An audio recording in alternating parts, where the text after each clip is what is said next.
Zombie को देखते ही कोई भी उससे दूर भागने लगेगा, लेकिन सोचो कि कोई उसकी मदद से पैसे कमाने लगे। कुछ ऐसा ही होता है हमारी आज की कहानी में। कहानी की शुरुआत कोरिया के एक शहर से होती है, जहां एक खाली मैदान में कई सारे केमिकल ड्रम्स गड़े हुए थे और अचानक एक ड्रम के अंदर से सैम नाम का एक आदमी बाहर निकला, जो न जाने कैसे एक ज़ॉम्बी बन गया था। इसके बाद सैम उसी मैदान से निकलकर रोड साइंस को फॉलो करते हुए एक करीबी शहर में पहुंच गया। वहीं दूसरी तरफ एक सुनसान सड़क पर एक गाड़ी अचानक से रोड पर पड़ी कुछ कीलों की वजह से इम्बैलेंस होकर साइड वाली रेलिंग से जा टकराई और ठीक उसी समय टॉम नाम का एक आदमी अपना टो ट्रक लेकर वहां पहुंच गया और उसने गाड़ी में मौजूद कपल की मदद करने की बात कही। लेकिन असल बात ये थी कि टॉम ने ही उस रोड पर वो कीलें बिछाई हुई थी ताकि उसे नए ग्राहक ढूंढने में तकलीफ न हो। अगली सुबह टॉम ने उस गाड़ी को पूरी तरह ठीक करने के बाद एक बहुत भारी बिल बना दिया, जिसे देखकर उस आदमी ने टॉम से बहस करना शुरू कर दिया। पर तभी उस आदमी की नजर टॉम की बहन नोरा पर पड़ी, जिसके हाथ में एक बॉडी बैग था। असल में उस बैग के अंदर नोरा के पालतू खरगोश की लाश थी, जिसकी मौत पिछली रात को ही हुई थी। लेकिन वो आदमी ये देखकर बहुत ज्यादा डर गया और चुपचाप पूरा बिल चुकाकर वहां से भाग निकला, जिसके बाद टॉम की प्रेग्नेंट बीवी ने वो पैसे एक तिजोरी में डाल दिए। उधर सैम अभी भी रोड पर ही घूम रहा था और तभी उसकी नजर सामने से आ रही दो औरतों पर पड़ी। पर जैसे ही उसने उन औरतों पर हमला करने की कोशिश की तो वो इतना ज्यादा धीरे था कि वो औरतें आसानी से बचकर निकल गई और तभी कुछ बच्चों ने उसके ऊपर पत्थर फेंकना शुरू कर दिया, जिससे परेशान होकर सैम उनका पीछा करने लगा। पर उसकी धीमी रफ्तार के चलते वो बच्चे आसानी से बचकर निकल गए। लेकिन इसी बीच सैम अब एक गांव में पहुंच गया था, जहां बदकिस्मती से एक खतरनाक काले कुत्ते की नजर उस पर पड़ गई और उसने सैम का पीछा करना शुरू कर दिया। वहीं पास में टॉम के पिता जॉन अपने दोस्तों के साथ ताश खेल रहे थे। जॉन का सिर्फ एक ही सपना था कि वो बहुत सारे पैसे इकट्ठा करके हवाई चला जाए। तभी उन्हीं का एक दोस्त अपने लिए एक नई विग खरीद कर लाया, जिसकी मदद से अब वो काफी जवान लग रहा था। और ये देखकर सभी का ध्यान ताश से हटकर विग पर चला गया और इसी मौके का फायदा उठाते हुए जॉन ने अपने पत्ते बदलने की कोशिश की। पर तभी उसके एक दोस्त ने उसे पकड़ लिया, जिसके बाद वो बाहर भौंक रहे कुत्ते का बहाना लगाकर जल्दी से वहां से निकला। बाहर पहुंचकर उसने सबसे पहले उस कुत्ते को वहां से भगाया और तभी उसे बाथरूम से कुछ अजीब सी आवाज सुनाई दी और जब उसने बाथरूम में जाकर देखा तो उसकी मुलाकात सैम से हुई, जिसने मौका मिलते ही जॉन के गले पर काट लिया। उधर जैसे ही नोरा अपने खरगोश को जंगल में दफना कर निकली तो उसकी नजर सड़क पर भाग रहे सैम पर पड़ी। सैम ने उस पर भी हमला करने की कोशिश की, पर नोरा ने उसकी टांगों के बीच में लात मार के उसके अखरोट फोड़ दिए, जिसके बाद सैम थोड़ी देर के लिए वहीं रुक गया। और अब जैसे ही सैम ने नोरा को करीब से देखा तो पहली नजर में ही उसे प्यार हो गया। लेकिन उसका ये हसीन पल ज्यादा देर तक नहीं चलने वाला था, क्योंकि तभी उस कुत्ते ने दोबारा उसका पीछा करना शुरू कर दिया। नोरा ने भी उस कुत्ते को पहचान लिया था और इसीलिए वो भी तेजी से वहां से भागने लगी और सैम ने भी उसके पीछे पीछे भागना शुरू कर दिया। थोड़ी दूरी पर उसी रोड से नोरा का भाई ट्रॉय भी शहर से वापस आ रहा था और जैसे ही उसने अपनी बहन को भागते हुए देखा तो उसे लगा कि ये मुझसे गले मिलने आ रही है। लेकिन नोरा सीधी भाग गई और बाद में जब ट्रॉय ने कुत्ते को देखा तो उसने भी दौड़ना शुरू कर दिया। सैम अभी भी उनके पीछे भाग रहा था और तभी अचानक से नोरा नीचे गिर गई। लेकिन इससे पहले कि सैम उस पर हमला कर पाता तभी अचानक टॉम ने अपने ट्रक से उसे उड़ा दिया, जिसके चलते वो सीधा खाई में जा गिरा। पर कुछ ही सेकंडों बाद वो दोबारा उठ खड़ा होकर भागने लग गया। तीनों भाई बहनों को लगा कि हमने किसी को मार दिया है, लेकिन कुछ सेकंड बाद ही वो दोबारा उठकर भागने लग गया। घर पहुंचने के बाद उन सभी ने पुलिस के डर से ये फैसला किया कि उन्हें किसी भी हाल में उस अनजान आदमी को ढूंढना ही पड़ेगा। और ठीक उसी समय पर उनके घर के बाहर एक एम्बुलेंस रुकी, जिसमें से जॉन बाहर निकला और बिना कुछ बोले सीधा अपने ट्रेलर में चला गया। उस रात कुत्ते के लगातार भौंकने की वजह से शहर में कोई भी नहीं सो पाया। वहीं दूसरी तरफ ट्रॉय अपनी नौकरी को लेकर परेशान था। असल में उसे नौकरी से निकाल दिया गया था, उसी चक्कर में तो वो घर वापस आया था।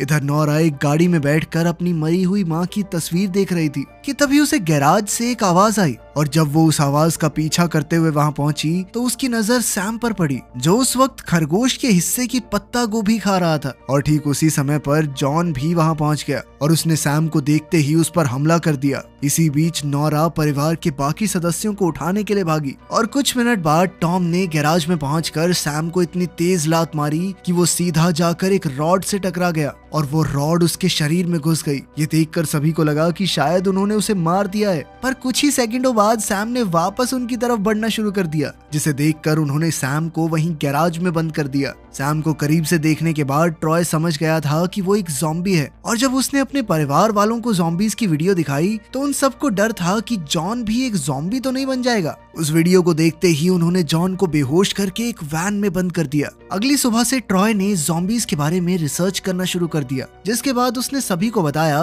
कि ज़ॉम्बी वायरस को एक्टिवेट होने में कुछ दिनों का समय लगता है, और इसीलिए अब उसका कहना था कि जॉन को इससे पहले ही मार देना चाहिए। लेकिन उसकी इस बात से टॉम बिल्कुल खुश नहीं था। ऐसे कैसे पापा को मार देगा तू? और ठीक उसी समय पर जॉन भी खाना खाने के लिए पहुंच गया, लेकिन तभी ट्रॉय ने उसे दोबारा बेहोश कर दिया। ये देखकर टॉम इतना ज्यादा गुस्सा हुआ कि उसने अपने भाई को ही घर से बाहर निकाल दिया। उधर नोरा ने गैराज में जाकर सैम को पत्ता गोभी खिलाते हुए उससे बात करने की कोशिश की, पर सामने से उसे कोई जवाब नहीं मिला। और तभी टॉम की पत्नी क्रिस्टी भी एक प्लास लेकर वहां पहुंच गई। वो सैम के दांत निकालकर उसे पोपला करना चाहती थी ताकि वो किसी और को नुकसान न पहुंचा पाए। उधर अब जॉन को पहले से ज्यादा जोशीला और जवान महसूस हो रहा था, और उसकी ये जवानी देखकर उसके सभी दोस्त हैरान थे, जिसके चलते वो बहुत ज्यादा खुश था। और इसीलिए वो सैम का धन्यवाद करने के लिए गैराज में उससे मिलने आया। और जब उसके बेटों ने उसे पागलों की तरह नाचते हुए देखा तो ट्रॉय ने एक बार फिर से कहा, देख मेरे हिसाब से तो पापा को मार देना चाहिए, वही ज्यादा बढ़िया रहेगा। लेकिन टॉम इसके लिए बिल्कुल तैयार नहीं था। कुछ देर बाद जॉन का एक दोस्त उससे मिलने आया और उसने जॉन से उसकी नई जवानी का राज पूछा, जिस पर पहले तो जॉन ने कुछ बताने से मना कर दिया, पर जब उसके दोस्त ने कहा कि मैं तेरी हवाई की टिकट करा दूंगा एयरप्लेन की, तो उसके बाद तो जॉन तुरंत ही तैयार हो गया। ठीक इसी समय पर ट्रॉय अपने पिता को मारने के लिए एक हथियार लेकर पास में खड़ा हुआ था, पर जब उसने पैसों की बात सुनी तो उसे इस सब में एक बिजनेस आइडिया दिखाई देने लगा। कुछ देर बाद जॉन के कई सारे दोस्त पैसे लेकर उसके पास पहुंच गए, पर जब जॉन उन सभी को लेकर गैराज में पहुंचा तो उसने देखा कि सैम वहां से गायब हो चुका था। असल में ट्रॉय उसे किडनैप करके ट्रक में लेके भाग गया था, और अब वो किसी भी तरह एक मेडिसिन लैब के साथ बिजनेस डील करने की कोशिश कर रहा था। पर तभी पुलिस की एक गाड़ी ने उसे ओवर स्पीडिंग के चलते रोक लिया, लेकिन किस्मत से वो पुलिस वाला ट्रॉय का दोस्त ही निकला, और कुछ बातें करने के बाद उसने ट्रॉय को जाने की इजाजत दे दी। पर जैसे ही वो पुलिस वाले वहां से जाने लगे तो उन्हें अचानक से एक अजीब सी आवाज सुनाई दी, और जांच करने पर उन्हें ट्रक में बुरी तरह से बंधा हुआ सैम दिखाई दिया। जिसके बाद ट्रॉय ने वहां से भागने की कोशिश की, पर पुलिस ने उसे तुरंत ही अरेस्ट कर लिया। पुलिस स्टेशन पहुंचने के बाद जब पुलिस वालों की नजर सैम के मुंह पर पड़ी तो उन्होंने देखा कि उसके मुंह में तो एक भी दांत नहीं था, और अब उन्हें लगने लगा था कि ट्रॉय इस मासूम इंसान को टॉर्चर कर रहा है। ट्रॉय चिल्ला चिल्ला कर कह रहा था कि ये कोई इंसान नहीं है, ज़ॉम्बी है ये, लेकिन किसी ने उसकी एक न सुनी। खैर कुछ देर बाद ट्रॉय का बाकी परिवार भी पुलिस स्टेशन पहुंच गया, और अब जॉन हवाई जाने के चक्कर में ऐसी एक्टिंग करने लगा कि सैम तो मेरा बेटा ही है, इसे जल्दी छोड़ो। खैर घर पहुंचने के बाद जॉन ने सबके सामने हवाई जाने के बारे में ऐलान कर दिया, जिसके बाद दोनों भाइयों में ये बहस छिड़ गई कि पापा के जाने के बाद सैम को कौन रखेगा। पर तभी नोरा की नजर सैम के गायब हुए दांतों पर पड़ी, जिसके बिना उनका ये बिजनेस आइडिया पूरी तरह से अधूरा था। पर तभी जॉन को एक नया आइडिया सूझा, और वो तुरंत ही अपने एक दोस्त से उसका नकली जबड़ा मांग के ले आया, जिसकी मदद से वो लोग अपना बिजनेस कर सकते थे। इस जबड़े के मिलते ही उन्होंने एक एक करके सभी आदमियों को सैम से कटवाना शुरू कर दिया, जिसके चलते उन्होंने रात तक काफी पैसे कमा लिए थे, जिन्हें क्रिस्टी ने ले जाकर उसी तिजोरी में रख दिया। अगली सुबह वो सभी आदमी एक नए जोश और उम्मीद के साथ उठे, और उन्होंने शहर भर में लोगों की मदद करना शुरू कर दिया। पर वहीं जॉन तिजोरी में से सारा पैसा निकालकर हवाई के लिए निकल गया। इसके बाद ट्रॉय ने एक बार फिर से सैम को अगवा करने की कोशिश की, पर इस बार क्रिस्टी ने उसका रास्ता रोक दिया, और जब वो दोनों आपस में बहस कर रहे थे तभी नोरा सैम को सैर करवाने के लिए बाहर ले गई, जहां नोरा ने उसे कुछ शब्द सिखाने की कोशिश भी की, पर इसका कोई फायदा नहीं हुआ। कुछ देर बाद आपस में खेलते हुए वो दोनों एक दूसरे के काफी करीब आ गए, पर तभी टॉम ने वहां पहुंचकर उन्हें अलग कर दिया, जिसके बाद उनकी नजर पास की एक रोड में घूम रहे कुछ आदमियों पर पड़ी, जो काफी अजीब बर्ताव कर रहे थे। पर असल में ये कुछ बूढ़े लोग थे जो शहर में खबर सुनने के बाद अपने आप को जवान बनाने के लिए आए थे। धीरे धीरे उनके ग्राहकों की संख्या बढ़ती जा रही थी, और वो लोग पूरा दिन सैम से लोगों को कटवा कर अच्छे खासे पैसे कमा रहे थे। पर इस सब के बीच में नोरा को सैम के लिए बहुत बुरा लग रहा था, क्योंकि वो हर वक्त सिर्फ गैराज में ही पड़ा रहता था, और इसीलिए उसने एक वैन वैन को गैराज में शिफ्ट करके उसके लिए नए घर का इंतजाम किया और साथ ही वो लोग सैम के लिए एक नया जबड़ा भी खरीद लाए। कभी कभी नोरा उसे शहर में घुमाने के लिए भी ले जाती थी। खैर धीरे धीरे इस काम के जरिए उन लोगों ने बहुत सारे पैसे कमा लिए थे, जिसकी मदद से उन्होंने एक पेट्रोल पंप तक खोल लिया। पेट्रोल पंप की ओपनिंग के लिए उन्होंने एक छोटा सा जश्न भी रखा, जिसमें सैम भी शामिल हुआ। पर जश्न के बाद नोरा की नजर ट्रॉय पर पड़ी, जो अभी भी सैम को लेकर एक बिजनेस डील करना चाहता था और इसीलिए अब नोरा को उसकी फिक्र हो रही थी। अगली सुबह पुलिस सैम के फिंगरप्रिंट्स की तलाशी करने लगी, जो उसने पुलिस स्टेशन में दिए थे। पर लाख कोशिशों के बावजूद भी उसके फिंगरप्रिंट किसी भी डेटाबेस से नहीं मिले, जिसके चलते अब पुलिस को शक होने लगा कि कहीं सैम किसी गैर कानूनी काम में शामिल तो नहीं है। उधर जंगल में नोरा ने सैम को अपनी मरी हुई माँ के बारे में बताया, जिनकी मौत उसे जन्म देते हुए हो गई थी और इसी वजह से उसे जिंदगी भर अपनी माँ को मारने के ताने सुनने पड़े। पर अब वो ये बिल्कुल नहीं चाहती थी कि उसका परिवार किसी और का फायदा उठाए और इसीलिए वो सैम को जंगल में ही छोड़कर चली गई। पर जैसे ही ट्रॉय को सैम घर पर नहीं मिला तो वो तुरंत ही उसे ढूंढने के लिए निकल गया और कुछ देर बाद उसे सैम वहीं खड़ा हुआ मिला जहां नोरा ने उसे छोड़ा था। ट्रॉय उसे अभी भी बेचना चाहता था और इसीलिए वो उसे लेकर सीधा बस स्टैंड पहुंचा।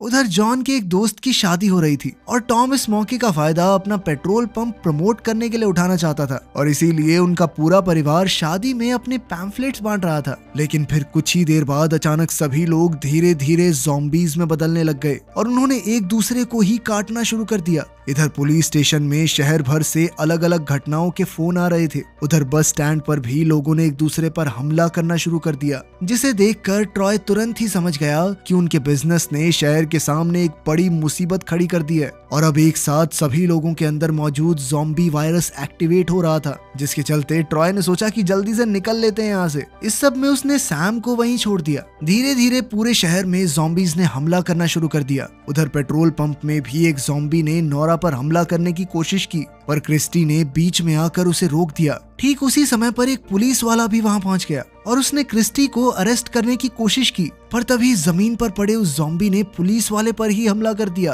तभी टॉम की नजर कई सारे ज़ॉम्बीज पर पड़ी जो तेजी से उनकी तरफ बढ़ रहे थे और इसीलिए उसने पुलिस वाले की बंदूक उठाकर अपने परिवार को बचाना शुरू कर दिया। जिसके बाद वो लोग तेजी से अपने घर के अंदर घुसे और उन्होंने रास्ते को रोकने के लिए काफी सारा फर्नीचर दरवाजे पर लगा दिया। प्रेग्नेंट होने की वजह से इतनी भाग दौड़ क्रिस्टी के लिए ठीक नहीं थी और अब उसे दर्द होना भी शुरू हो गया था, पर इसके बावजूद भी वो अंत तक लड़ने के लिए तैयार थी। तभी टॉम की नजर अपने भाई की डायरी पर पड़ी, जिसमें उसने ज़ॉम्बीज के बारे में काफी कुछ लिखा हुआ था और उस डायरी को पढ़ने के बाद उन तीनों ने अपने आप को अच्छी तरह से ढक लिया। उधर बस स्टैंड पर ट्रॉय एक बस के नीचे छुपा हुआ था और तभी अचानक उसका फोन बजने लग गया, जिसने सभी ज़ॉम्बीज का ध्यान उसकी तरफ खींच लिया। लेकिन ऐन वक्त पर ट्रॉय ने वो फोन अपने से दूर फेंककर खुद को बचा लिया और जैसे ही ज़ॉम्बीज फोन के पीछे भागे तभी उसे बस स्टैंड से निकलने का मौका मिल गया, जिसके बाद वो एक ट्रक उठाकर तेजी से अपने घर की तरफ बढ़ने लगा। शाम होते होते क्रिस्टी का दर्द बढ़ता जा रहा था,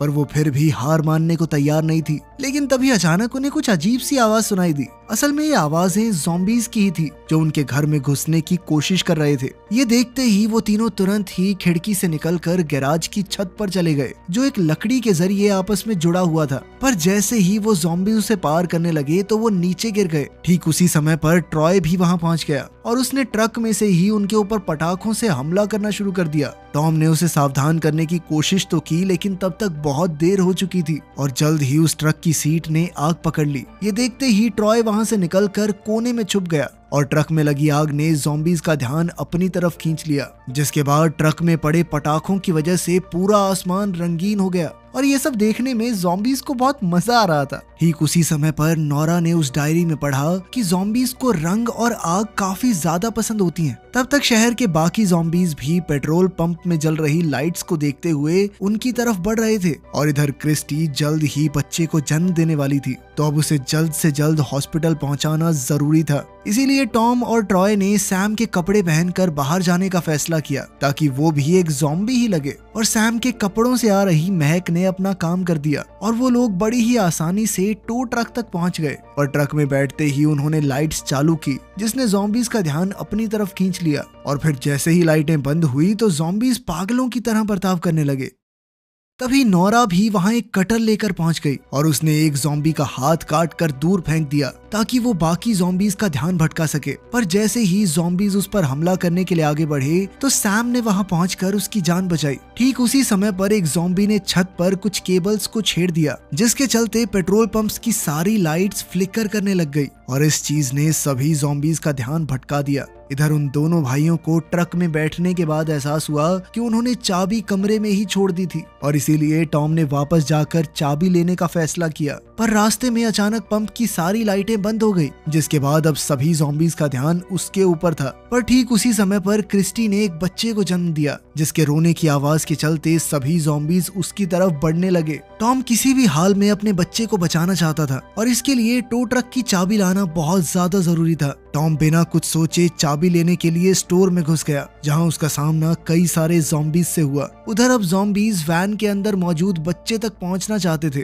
पर नोरा उन्हें रोकने के लिए वैन के सामने खड़ी हो गई। वो किसी भी हाल में अपने परिवार को बचाना चाहती थी। उधर टॉम को चाबी तो मिल गई, पर तब तक उसे बहुत सारे ज़ॉम्बीज ने घेर लिया था और इसीलिए उसने वो चाबी ट्रॉय की तरफ फेंकी, जिसके बाद इशारा मिलते ही नोरा भी वैन के अंदर चली गई। पर सैम ने उनके साथ अंदर आने से मना कर दिया, क्योंकि वो बाहर रहकर ज़ॉम्बीज को रोकना चाहता था। चाबी मिलते ही ट्रॉय ने तेजी से ट्रक को भगाया, जिसके चलते वो गैस डिस्पेंसर से टकरा गया और चारों तरफ पेट्रोल फैलना शुरू हो गया। लेकिन ज़ॉम्बीज को इसमें भी मजा आ रहा था और इसी मौके का फायदा उठाकर टॉम भी ट्रक में बैठ गया और अब वो लोग वहां से जाने के लिए पूरी तरह तैयार थे। लेकिन नोरा को वहां से जाते हुए भी सैम के लिए बुरा लग रहा था। खैर, जब वो उससे दूर जा रही थी तो सैम ने नोरा को देखकर उसका नाम लिया, जिससे ये साफ हो चुका था कि उसकी इंसानियत लौट रही थी। ये देखते ही बाकी ज़ॉम्बीज ने उसके ऊपर हमला कर दिया, पर उस वक्त सैम के पास एक लाइटर था और उसने उसकी मदद से वहां एक बहुत बड़ा धमाका कर दिया। अगली सुबह चारों तरफ न्यूज फैल गई कि ह्यूमन इन बायो नाम की एक दवाई की वजह से चारों तरफ ज़ॉम्बी वायरस फैल गया है और अब ये वायरस पूरे देश में हावी हो रहा था। इसीलिए सरकार ने सभी को घरों में ही रहने की सलाह दी।